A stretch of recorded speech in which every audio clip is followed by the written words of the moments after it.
মমতা বন্দ্যোপাধ্যায়ের সভামঞ্চে উঠতে পারলেন না অপরূপা পোদ্দার, উঠতে দিলেন না কল্যাণ বন্দ্যোপাধ্যায়, এমনই অভিযোগ করছেন প্রাক্তন সাংসদ। আরামবাগ লোকসভা কেন্দ্রে মিতালি বাগের প্রচারে মমতা বন্দ্যোপাধ্যায় হুগলিতে এসেছেন আজ। তিনি বক্তব্য রাখার সময় মঞ্চে উঠতেই পারলেন না অপরূপা পোদ্দার। মাইনরিটি ফোরামের তিনি প্রতিনিধি বলে তাকে উঠতে দিলেন না শ্রীরামপুর লোকসভা কেন্দ্রের বিদায়ী সাংসদ কল্যাণ বন্দ্যোপাধ্যায়, এমনটাই অভিযোগ করছেন অপরূপা পোদ্দার। কিছুটা চোখের জল, কিছুটা মনের দুঃখে তিনি মমতা বন্দ্যোপাধ্যায়ের সভা শুরু থেকে শেষ 1 ঘন্টা টানা তার বক্তব্য শুনলেন এবং সাধারণ কর্মীর মতো মাঠ ছেড়ে বেরিয়ে গেলেন। তিনি বলছেন গোটা ঘটনাই ঘটেছে মিডিয়ার সামনে, এ বিষয়ে সরাসরি কারোর দিকে অভিযোগ করছেন না, শুধু জানালেন কল্যাণ বন্দ্যোপাধ্যায়ের কারণেই তিনি উঠতে পারেননি। আরও কি স্পষ্ট হচ্ছে তৃণমূলের ভাঙন, এ বিষয়ে বিস্তারিত কি জানা যাচ্ছে রইল আপনাদের জন্য। দেখতে থাকুন নিউজ বাংলাদেশা।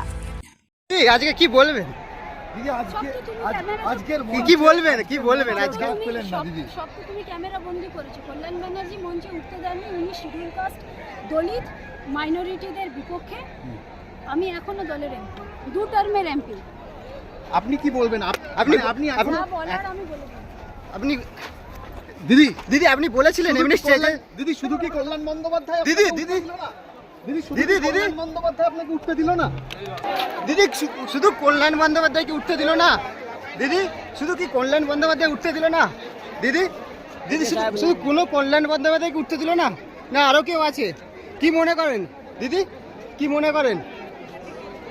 শুধু কল্যাণ বন্দ্যোপাধ্যায় উঠতে দিল না?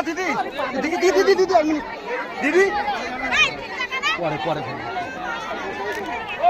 মুখ্যমন্ত্রী সভাতে অপরূপা পোদ্দার স্থান পেল না, কি বলবেন এই বিষয়ে?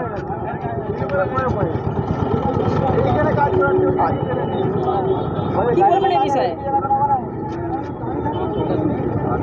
মুখ্যমন্ত্রী সভাতে স্থান পেল না অপরূপা পোদ্দার, কি বলবেন? তাড়াতাড়ি শোনো।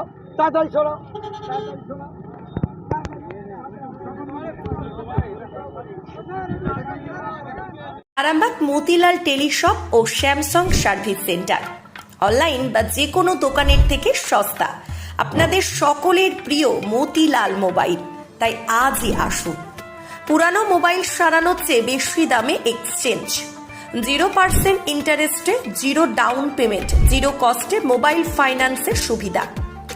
আমাদের ঠিকানা পুরাতন বাজার, আরামবাগ হেডপোস্ট অফিসের বিপরীতে, আরামবাগ হুগলি। আমাদের যোগাযোগ নাম্বার 7001304430।